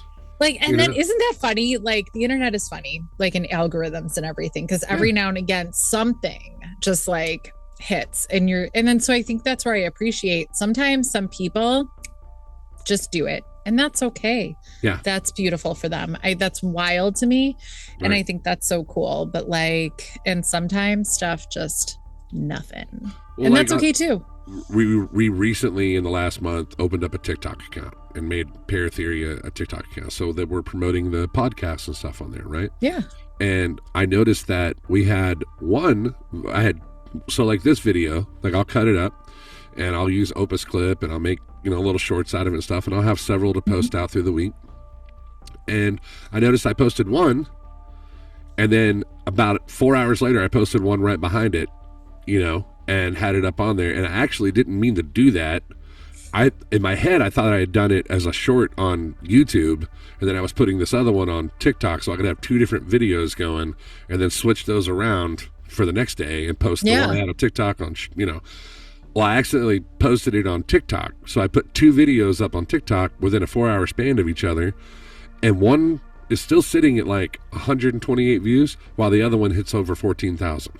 Yeah, that's what? Yeah. We only have 200 some odd followers on there. So how did we get 14,000 views? Yeah, no. And then like, what did you do differently between the two? Who knows? I mean, Nothing. like, it's why, and could it be that 4 hours that made the difference? No. So I think that's honestly, and because do I put that much time into all of this? Probably not, compared to other people. So Yeah. I honestly, like, I love like the science of it, like the research, like the randomness. I get a kick out of it. Like, and because if I make 2 cents off of something, I'm like, that's super cool because I'm not counting on it to do anything. So I just think it's interesting. I think it's fascinating. I'm so impressed that people like hit that algorithm and get to do something. I love it for them. The things I pay attention to the most too are like, when promote, because the thing is like we want people to see this evidence and we want people to see this podcast, right? Have we made a dime off this shit? Zero. We have. No. We're in the hole. For sure. Yeah. But in the things that we've caught and done, we've had, I mean, Craig, you'd agree, we've had answers given to us that we're like, yeah, this made it worth it, Yeah. But do we want to make money off of it? Sure. Who the fuck wants to get paid to do this job? I mean, are you kidding me? Yes. So you pay attention to the algorithms and stuff like that. But what I like is that for YouTube, and because we were on PARAFLIXX, we're still on PARAFLIXX. Like we have Paratheories on there, and then we switched over to YouTube this year. And the reason for that was the fans that we have, and this is what we were figuring out. They're broke. They don't want to pay for subscription. That's really what it comes down to. That was the number one thing. Is they were like, dude, I love you. I'll support you in any way I can, but I'm not paying a subscription to just watch your show. Yeah, that's fair. And I was like, okay, well, let's give it the old college effort and let's try. We tried it for a year, and then we just said, you know what? Let's just take season 1 and put it over on YouTube. We'll let Natalie know and go about the right way. And we did, because really what it comes down to is we just want people to see it. Mm-hmm. We want them to see it. We want it to share with their friends. So the organic of it is awesome to see. Well, I'm pretty damn happy with sitting at 300,000 views now. Like, no, that's amazing. Yeah, because there's 300,000 people that may or may not have watched the whole thing, but collectively through all of our stuff and all the shorts and all the everything put out, they're watching. Now we have like, I think we have 36. I think it's the last I counted. That is like there's 36 people that religiously wait on this podcast every week. I love that. Yeah. My daughter's one of them. Yeah, your daughter's one of them. Oh. And then all of her friends. His daughter's cute. She's always like, I can't watch Paratheory because I know it's real. Isn't that what she says? Yeah, my youngest one. She won't watch it because she hears the stories and she's like, I know you're not lying to me, so I can't. I'm not watching that. But my oldest one, she will. She wants to go with us. Yeah. That's adorable. Yeah. She's like, my kids are unamused. They're really? No. Different age. What? How old are your kids? No, so they're boys, 19 and 22. They've been like around all of this for so long that they don't think it. So I even said, like I said to my younger one, I mean, he's 19. And I got back from like filming for History Alive. And I was like, what if I get on like a network? Like, what if? I don't know what I thought he was going to say, but like to me, like, holy cow, And he goes, I'd watch it. Aw.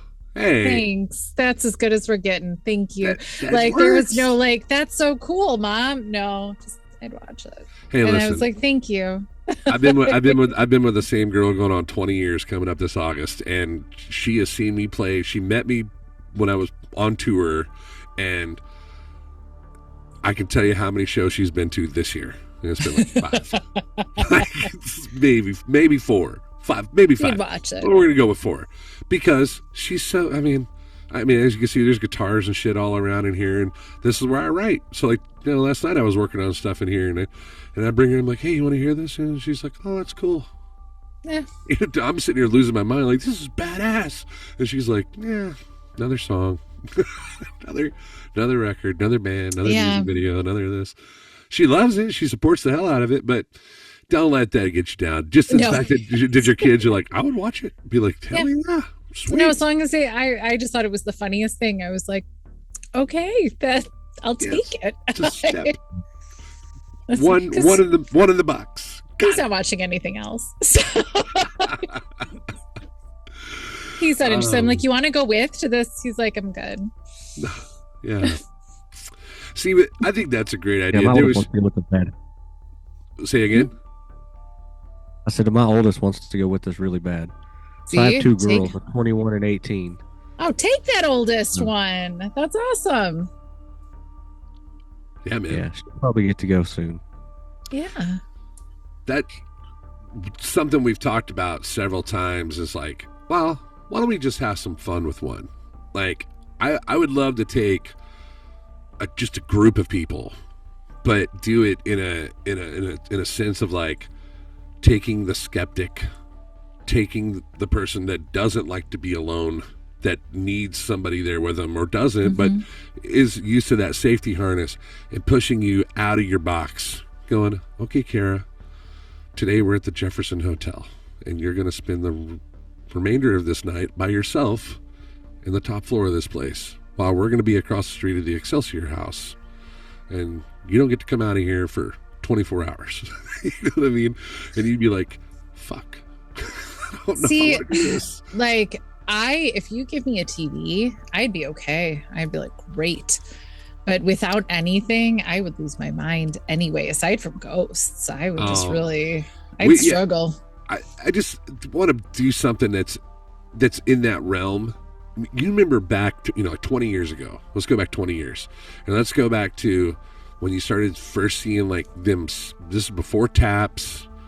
You started seeing these fear shows where they were rigging them up with a camera, and it was all rigged, but they were sending them into like, it was still fun. A castle. Yeah. And they had to make it through there, and it was like a fear factor kind of thing. Yeah. Right? And you're watching these people just lose their shit because you're just like screaming. They don't know what it is. The camera angles were just 720p and crap. And we're glued to this box going, what the hell's going on? We're laughing. Yeah. I kind of want to do something like that, but in a real scenario. Yeah. No, I think it would be, I think that feeling, like that's why, I just like giggle when something's scary or whatever. It's that feeling of like, it like surprised me and it's unknown and oh my God. I don't want it to be focused on them. In my head, what I'm thinking is I want to have cameras set up in the room that they're going in. I want to be focused on the room around them, having trigger objects set up around them, but sending them in as the bait. Their fear, their energy is pumping the room, that their electromagnetic field is just radiating because they're terrified. They can't see shit but this GoPro in their face. And they don't barely know where they're walking. They don't have a flashlight. They're going in with no radio. And then what we're watching is manning the screens going, what's happening around them? Do they get any EVPs? Do they get any, EMF spikes? Do they get any of that? Does any of this move? That sort of thing. Putting them in different, it doesn't have to be all at one time. It can just be like one place, one person, send them in, something like that. That's that'd be really cool. Something like that, because there's so many people out there that are trying to test the theories of all the folklore and the, the stuff like that. But it's like, what's the old saying? There's nothing to fear but fear itself. You know what I mean? Well, when you're alone in a room in the dark and you're by yourself in a place that's notoriously haunted, it gets pretty creepy. You might be really gutsy telling people, I could do that, blah, blah, blah. You take the biggest man, throw him in the room, and I'll be the first one to admit it. I will need to wear some Depends. All right? Because if something goes down, I'm going to freak out. I run. I've had somebody say like, and again, like I was a critical care nurse for a long time. They go, good to see how you are in emergency. I'm like, this doesn't count. This is not it. Craig becomes like stiff as a board. He's the exact opposite of me. Shit goes down. Craig's like, he just stops, and I'm the one like, pew. I run. Like it's involuntary. Like if something really happens, like it has to be like something that I really feel.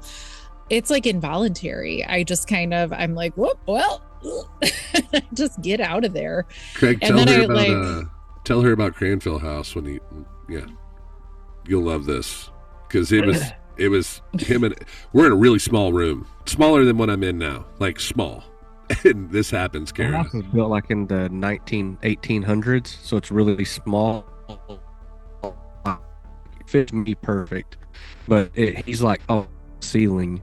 And we're in this room. We have the yes no prism, and I look up and I see a cutout into the ceiling, it going up into the attic, and I don't know what went over me, but I was like, nope, I'm not standing here. And I scooted over, and then he saw me scoot over, but he wasn't paying attention. He walked over, and as soon as he did, I guess something brushed his head, and all of a sudden he looked up, and he said there was a face right there, and all of a sudden he just takes off across the room. I'm like, where are you going? Like, there's nowhere to go in here. No. And how fast do you think you're running that, like, whatever spirit or whatever entity, like, can't just be right there with you? Oh, I don't well, know, but first of all, I just run. jumped. I jumped like mouse and the elephant kind of jump, right? Yeah, like he was in the damage path, and I almost knocked. He was like, "What the hell is your problem?" And it looked like two eyes. It looked like it could have been a raccoon, for all I know. Could have been anything. It was just that I'm 6'7", right, and we're in this room, and I'm really tall. So this room had really short ceilings. So when it touched my head, it felt like it like just kind of grazed my head. And I thought maybe it was like a spider web or something. And I look up to see what it is, and I realize I'm standing where that opening is in the ceiling, and then there's just two eyes just staring right at me. So here's the terrifying thing. Like, this is like the real life versus like the ghost thing. Like, what if it was a raccoon that was about to jump on your head? That's very scary. So that's like that. Oh, I will run from bats like it's my job.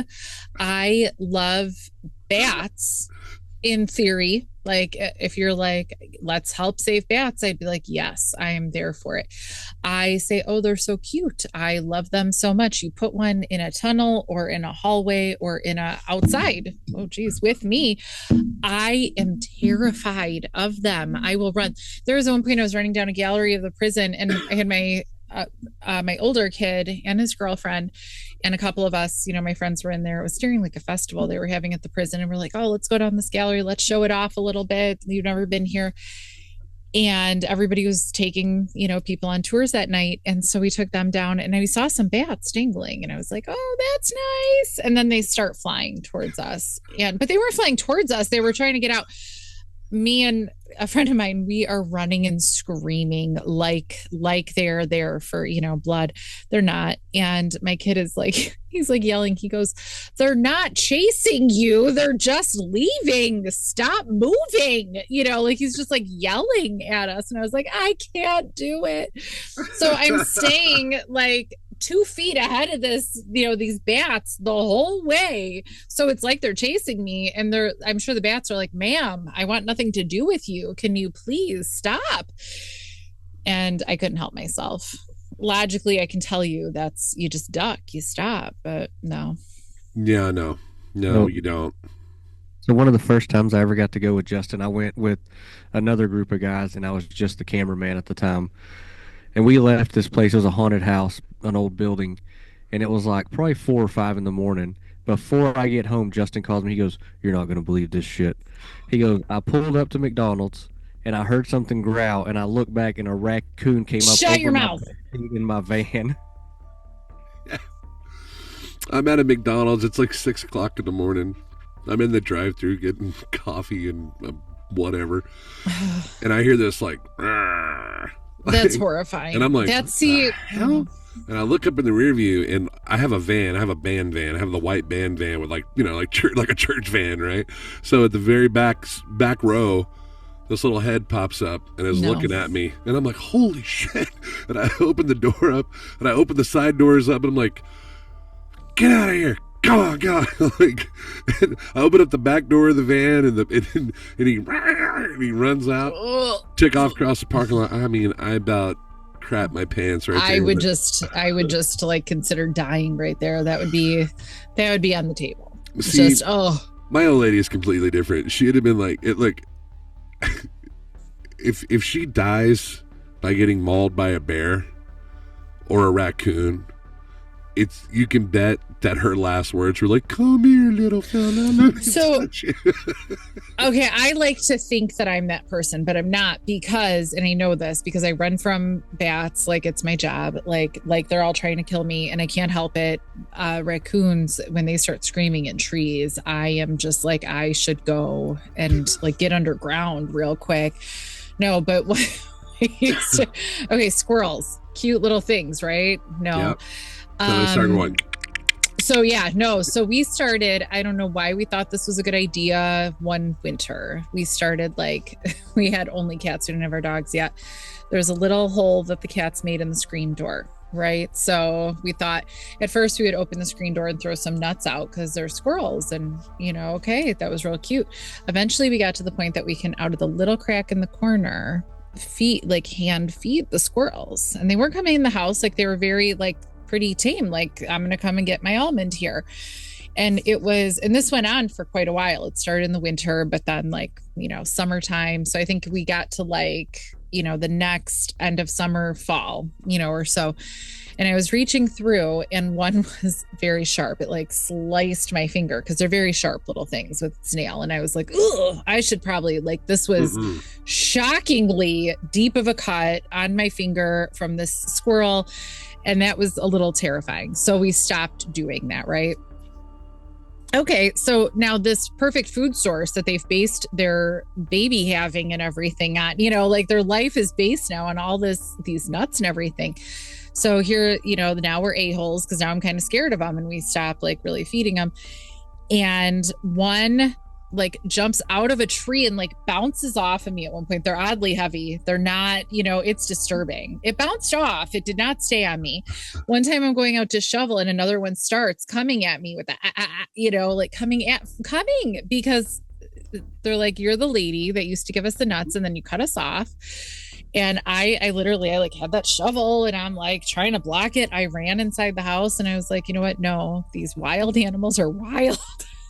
They're all teaming up against you, Kara.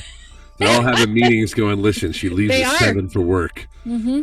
You go this way, I'm going this way. We'll meet in the middle. And then shortly thereafter, it was like probably within a month or two of all that happening, I go to my parents' house. I walk out of the door. We don't usually walk out of. They're starting to think about selling it. It's the house I grew up in. Out of nowhere, I walk out that front door. A squirrel bounces, bounce off me, because humans never go through that door. So I'm sure the squirrel was just like, la, la, la, doing squirrel things. And I was just there, and I was like, no. No.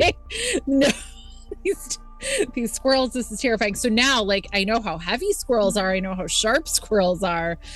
I can't even begin to like fathom a raccoon being mad at me about something. Oh, there's this place, Shady Oaks Barbecue, that's over in Fort Worth. And I made the mistake because like my wife had never seen a raccoon. They're not big around here. Like, we have a lot. Yeah. That's more of a north thing, that you'll catch a lot of them up down here. They hang around creek beds, and they're down by we don't have that in neighborhoods. We get possums, we get squirrels, we get rats, And so I was like, well, you want to see? I'll tell you what, I'll take you down to the barbecue joint. Because down at the barbecue joint, it's right next to this pond. And every night at like 9 o'clock, they start taking the trash out and stuff. When they get out to the trash, all the raccoons come out. And I found this out the hard way because of our fiddle player. We were playing a show there one night. And the guy told me, he goes, hey, man, here's your food to go. But don't set this down on the stage or something, because the stage is outside. Like, don't set this down, because raccoons will come up and take it. I'm like, really? I was like, okay, cool. So I put mine in the truck, and I told Corey, I was like, hey man, don't leave your food out here. He goes, hey man, raccoons gonna touch my food. I'm like, whatever. Okay. We were loading in the trailer, and I was like, hey, did you get oh shit. And I look over at the stage, and there's a raccoon, got the top up on this thing, eating barbecue. I'm like, dude, he's really eating your shit. Like, I was laughing, but that's when we learned about it. So I made the mistake. I took my wife down there. She's like, what are we doing? And we got some ice cream. We're sitting there eating. I'm like, just be patient, wait. And all of a sudden, here they come out of the woods. They're, oh my God, is that a raccoon? Oh my God! And she opens the door. It's like, close the door. Like, these things will fuck you up. They're not so touch that big.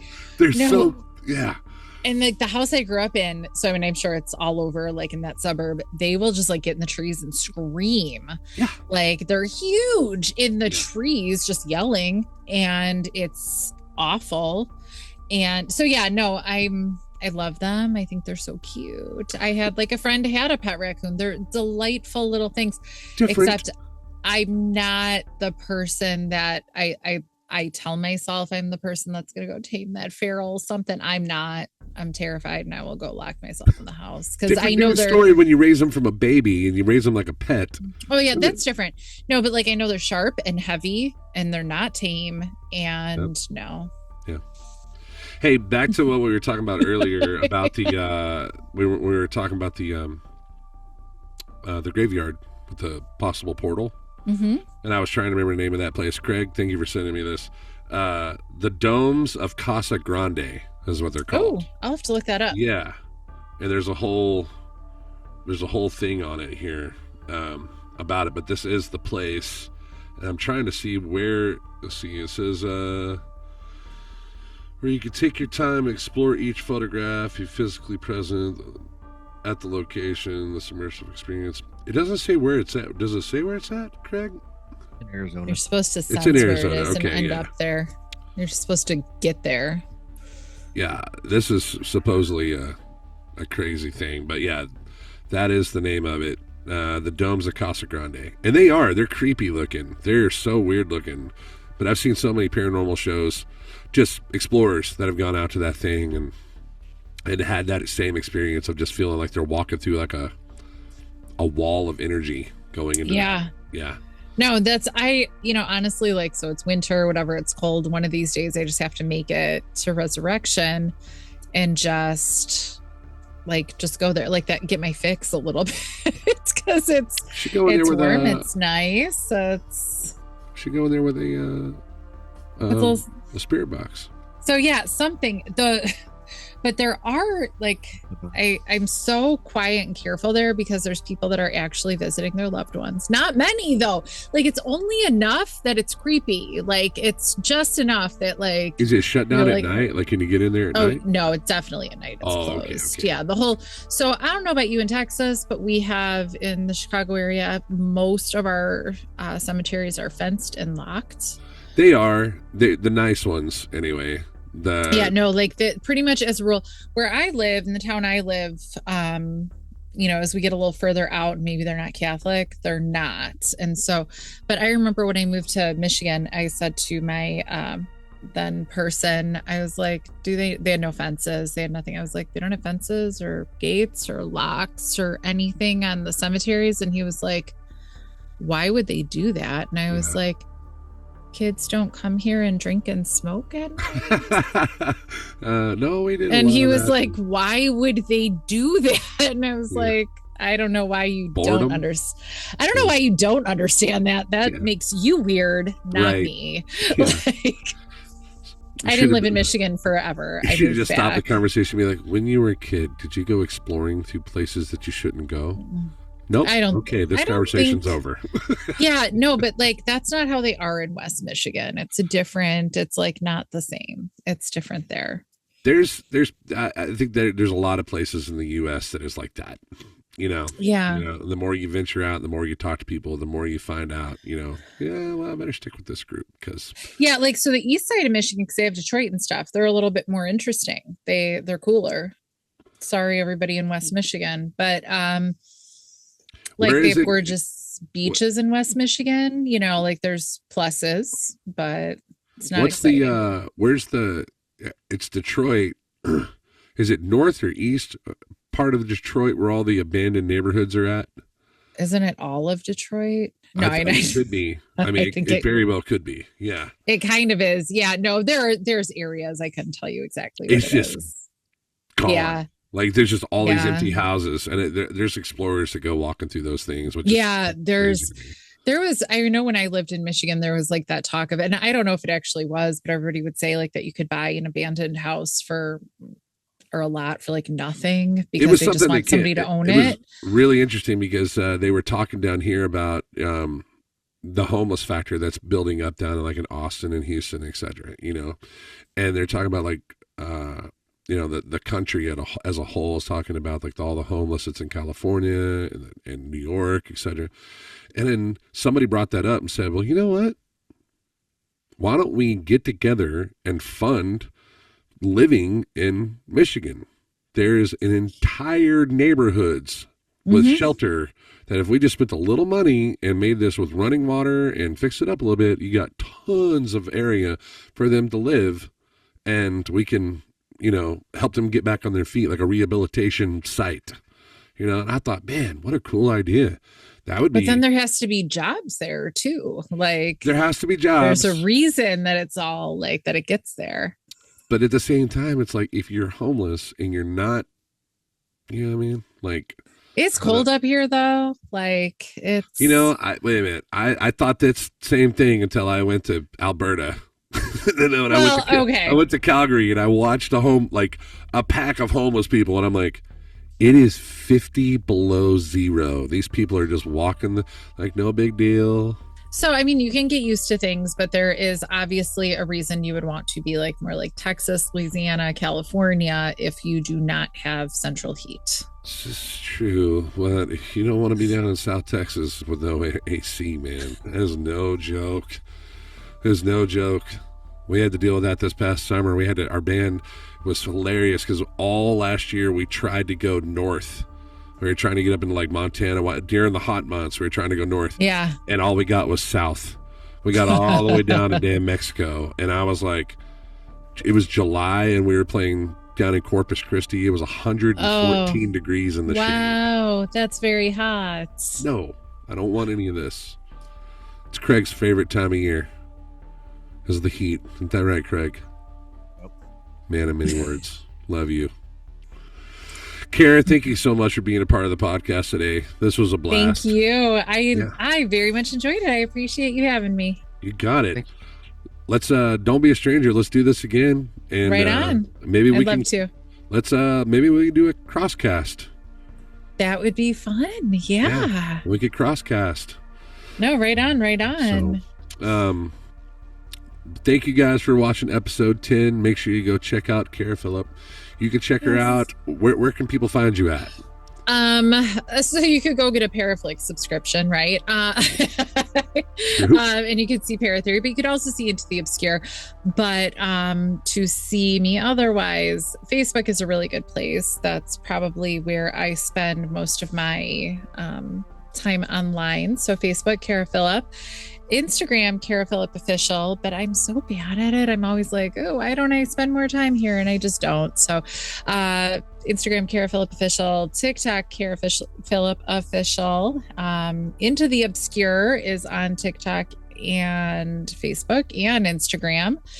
And go follow History Alive, because hopefully we get to do this for a long time. Absolutely. Well, it's going to be great. We're going to stop the recording, but man, thank you guys so much. Episode 11 is going to be coming at you in 2025 because I'm going to Kansas City next week. Ooh, have fun. Got to go visit the family. Got to get out of Dodge and be on. In fact, at this time, next Monday, I'll be hanging out with my brother and Casey, probably eating tacos at Innertub. So, nice. Yeah. So, and then we'll also let you know when our band is coming through, because we are going to be, it looks like in 25, we're going to be coming in through the summer. We're going to be coming into Iowa, then we're going to be going Chicago way. So, right on. Yeah, let me know for sure. For sure. No, I'm going to have to stick uncomfortably close probably to home, because hopefully I knock out the rest of my masters just this year and I don't lollygag. So I'm going to be so busy. Nice. I took a break with the new job, and so I have to stop taking my break. But thank you guys so much for watching, and we will catch y'all next time. Thank y'all so much.